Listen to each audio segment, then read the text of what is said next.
Welcome student class 10 subject math exercise 3.1 का प्रश्न number पहला लिखिए कि आफ्ताब अपनी पुत्री से कहता है कि 7 वर्ष पूर्व मैं तुमसे 7 गुनी आयु का था, अब से 3 वर्ष बाद मैं तुमसे केवल 3 गुनी आयु का रह जाऊंगा।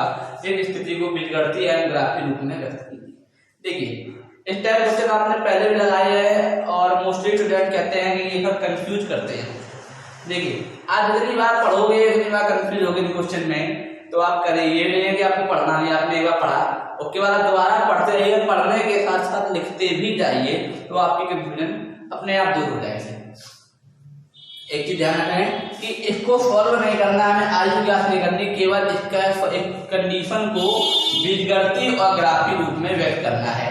देखो समीकरण हल करने की 3 विधियां आप पढ़ चुके हो 8 में, कक्षा 8 में आपने पढ़ी थी 3 विधि, ग्राफीय विधि, विलोपन विधि और प्रतिस्थापन विधि। अब एक बार आप पढ़ेंगे 4 विधि, ग्राफीय विधि, प्रतिस्थापन विधि, विलोपी विधि और वज्रवर्ण विधि। ठीक है, तो पहले ये ग्राफीय विधि के ऊपर चैप्टर है, इसको देखते हैं। अभी सॉल्व नहीं करना है तो सिर्फ समीकरण बना के छोड़ने हैं, तो उतना ही करेंगे फिलहाल अभी हम। देखिए आफ्ताब अपनी पुत्री से कहता है, आप समझ चुके हो 2 लोगों का केस है, आफ्ताब और उसकी पुत्री। चैप्टर का नाम है कि 2 चर वाले रैखिक समीकरण योग, इसलिए हम 2 अलग अलग चर मानेंगे, एक x एक y। हम एक में ही मान सकते हैं और मोस्टली ये कंफर्टेबल होता है कि हम एक चर में ही वैल्यू माने, लेकिन यहाँ पर चैप्टर है कि 2 चरों का यूज करना है, इसलिए हम 2 अलग अलग चर लेंगे। मान लिया आफ्ताब, अभी हमें पूरा क्वेश्चन नहीं पढ़ा, हमने सिर्फ इतना पढ़ा है कि आफ्ताब अपनी पुत्री से कहता है, यानी कि 2 लोग हैं आफ्ताब और उसकी पुत्री। मान लिया आफ्ताब की आयु x वर्ष, ठीक है, और उसकी पुत्री की आयु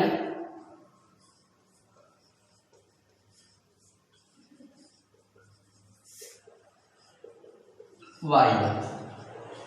ठीक, आफ्ताब ने अपनी पुत्री से कहा कि 7 वर्ष पूर्व, हमने ये मान लिया वर्तमान आयु, ठीक है, इस चीज का ध्यान दें, प्रेजेंट टाइम है, वर्तमान आयु मानी है।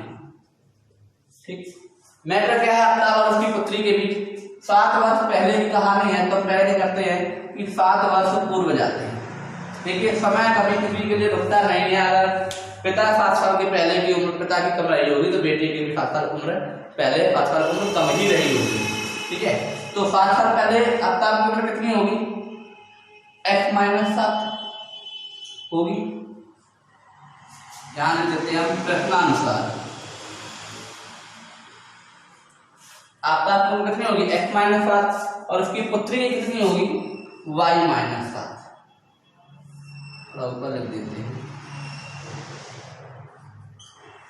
ठीक, अब ये मैं सिर्फ इतना पढ़ा है 7 वर्ष पूर्व, दोनों को पहले 7 साल पहले ले गए।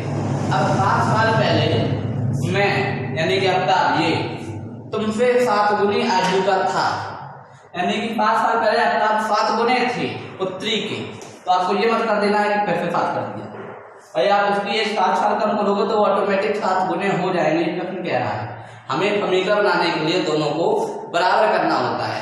अगर 7 साल पहले आफ्ताब 7 गुने थे, तो अगर हम उसकी पुत्री को भी 7 गुना कर दें तो दोनों कैसे हो जाएंगे, बराबर। तो खोल दे, हमारा समीकरण बन जाएगा x-7।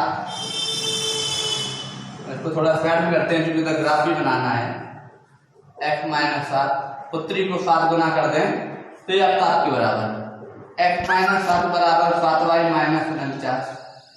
x और y एक साथ कर लिए और अचर पद एक साथ कर लिए, माइनस, ये बन गया समीकरण 1। ठीक है, आगे बढ़ते हैं।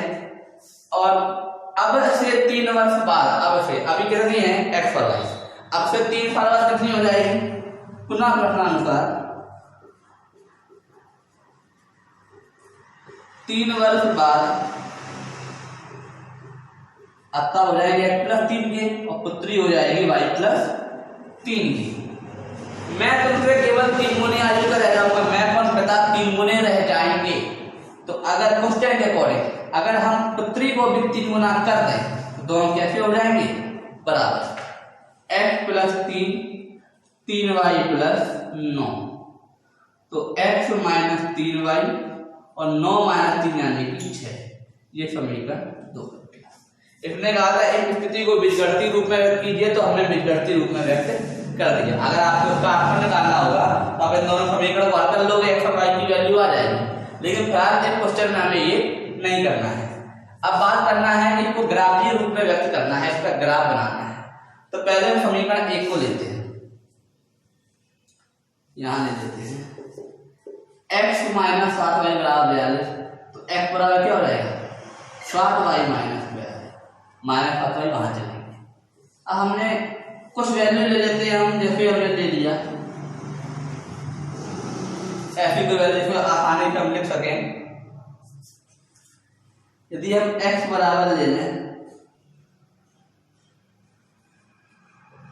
5, कोई भी जरूरी नहीं है 5 या सॉरी y बराबर ले लेते हैं क्योंकि x बराबर निकालना है।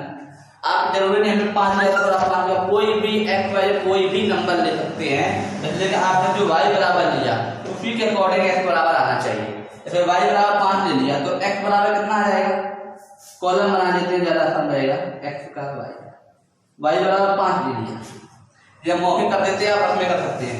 5 रख के देखो 7 गुना 35, 35 माइनस 42 कितने बचे 7 माइनस के, तो x बराबर 7 आ जाएगा। y बराबर हम 6 ले लें तो 7 6 42, 42 माइनस 42 कितना हो जाएगा 0, ठीक है, तो x बराबर 0 हो जाएगा।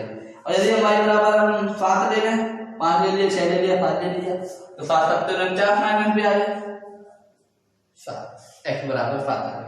अगर समझ गए होगे y की वैल्यू कुछ भी रख के देखो x की वैल्यू निकल आएगी। इसी में हमने एक टेबल बना ली कि जब y 5 है तो x -7 होगा, y 6 है तो x 0 होगा, y 7 है तो x भी 7 होगा, ठीक है। अब इसी के अकॉर्डिंग हम इसकी भी बना लेते हैं एक साथ। x - 3y बराबर 6 है तो x बराबर कितना हो जाएगा 6 + 3y, ठीक है। तो यहाँ से भी शुरू कर देते हैं, कोई भी ले सकते हो, प्लस की भी ले सकते हो, माइनस की भी ले सकते हो। तो यहाँ हम ले लेते हैं माइनस की, y बराबर -1 रखते हैं तो 6 - 3 x बराबर 3 आ जाएगा। y बराबर -2 रखते हैं 6 - 6 0 हो जाएगा। y बराबर -3 रखते हैं 6 - 9 -3, इस टाइप के बिंदु आ जाएंगे। कोई भी 2 या 3 बिंदु निकाल सकते हैं आप। अब हमें बनाना है ग्राफ। ये आप जानते हो, ये होता है x अक्ष, ये होता है y अक्ष, ठीक है। यहाँ पे होता है मूल बिंदु और ये 1 2 3 4 और यहाँ -1 -2 -3 -4, थोड़ा पास का बना देते हैं 1 2 3 4 5 6 7, यहाँ भी कर देते हैं 1 2 3 4 5 6 7, -1 -2 -3 -4 -5 -6 -1 -2 -3 -4 5,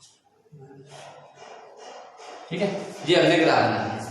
अब पहला देखिए x - 7, x पे -7 ये और y पे 5, y पे +5, देखिए y पे +5, x पे -7, ये पॉइंट मिल रहा है, ठीक है। अगला पॉइंट क्या है, x 0 है तो y 6 है, x 0 है ये 5 पर ही है, y 6 है, देखिए यहाँ पर x 0 है, y 6 है, x 7 तो y 7, x 7 तो y भी 7, ठीक है। ये आपने बिंदु बना लिया। अब आपको एक ऐसी रेखा खींचनी है तीनों बिंदुओं से होकर जाए और वो एक सरल रेखा भी होगी। अब ये लाइन कितनी थी, ये लाइन थी x बराबर 7y - 42, चाहो तो आप यहाँ पॉइंट देख सकते हो -7,5 0,6 और 7,7, और चाहो तो नाम भी लिख सकते हो, ABC करके नाम दे सकते हो। दूसरी लाइन है x 3 तो y -1, x 3 तो y -1, x 0 तो y -2, x 0 तो y -2, x -3 ये है और y -3 ये है। इन तीनों से जाती हुई एक लाइन और खींच देंगे, ठीक है, पटरी में सीधी रेखा खींचते हैं। अब देखिए ये दूरी आपकी घट रही है तो कहीं ना कहीं जाके ये मिलेंगी और जिस बिंदु पे दोनों जाके मिलेंगी वही बिंदु एक्स और वाई के आंसर होंगे। लेकिन आपको आंसर नहीं निकालना है, केवल व्यक्त करना था, तो हमने समीकरण बीजगणितीय रूप में और ग्राफिक रूप में दोनों में व्यक्त कर दिया। इसी प्रकार से आपको आगे क्वेश्चन भी लगाना है।